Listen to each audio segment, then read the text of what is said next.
4월 16일 KMA 뉴스브리핑입니다. 국내 코로나19 신규 확진자가 연이어 30명 안팎을 유지하고 있는 가운데 세계보건기구 WHO가 우리나라 위험도를 한 단계 낮췄습니다. 하지만 정부는 방심은 금물이라고 강조했습니다. WHO에 따르면 우리나라 코로나19 전파는 가장 심각한 4단계로 분류됐는데요. 지난 7일부터 한 단계 하향 조정됐습니다.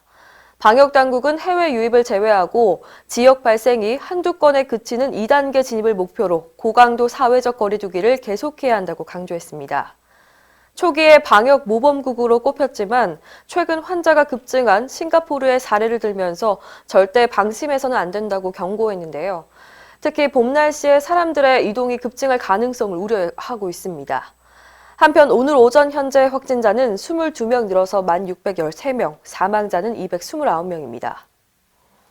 대한의사협회가 코로나19 대응에서 민간병원 역할이 부실했다는 김윤 서울의대 교수의 칼럼에 분노를 표출했습니다. 김윤 교수는 지난 13일 한겨레 신문에 민간병원 덕분이라는 거짓이라는 제목으로 칼럼을 통해서 방역은 성공적이었지만 진료가 잘 됐다고 하기 어렵다고 주장했습니다. 김 교수는 대구 경북에서 공공병원 병상이 부족했지만 민간 병원이 코로나 환자에게 병상을 내주지 않았다고 기고했습니다.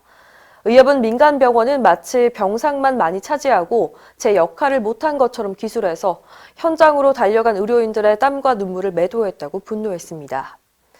의협은 코로나19 위기 극복이 절실한 상황에서 민간과 공공으로 나누어 공공의료의 공을 부각하는 저희가 무엇이냐며 의연하게 자리를 지키다 희생한 동료와 진료 현장을 묵묵히 지키는 의료진을 모욕하지 말라고 경고했습니다.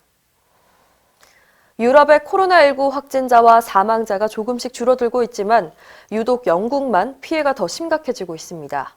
영국은 확진자 대비 사망률, 즉 치명률이 13%에 달하는데요. 영국의 공공의료가 민낯을 드러내고 말았다는 얘기가 나옵니다.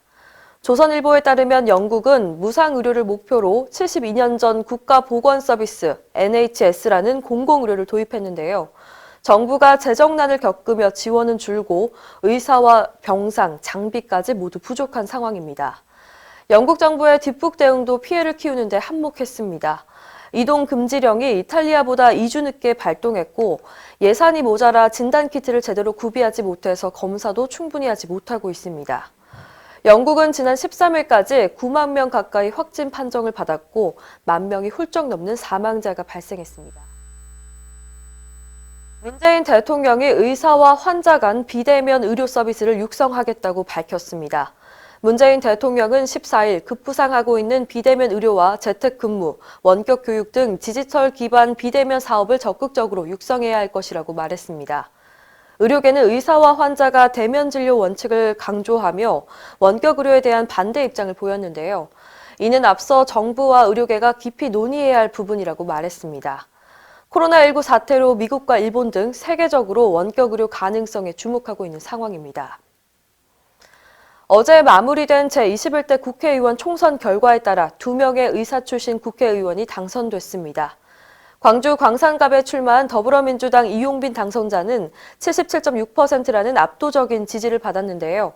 국민의 생명을 살리는 정치를 실천하겠다고 약속했습니다. 더불어민주당 비례위성정당인 더불어시민당의 비례대표 1번이었던 신현영 당선자도 무난히 국회에 입성했습니다. 신현영 당선자는 지금까지 보건의료 정책과 입법 과정에서 많은 아쉬움을 느꼈다며 앞으로 의료 전문가의 목소리가 반영되도록 최선을 다하겠다고 다짐했습니다. 한편 이 외에도 21대 국회의원에 약사 4명, 치과의사 1명, 간호사 2명이 당선돼서 모두 9명의 보건의료인이 국회에서 활동할 예정입니다.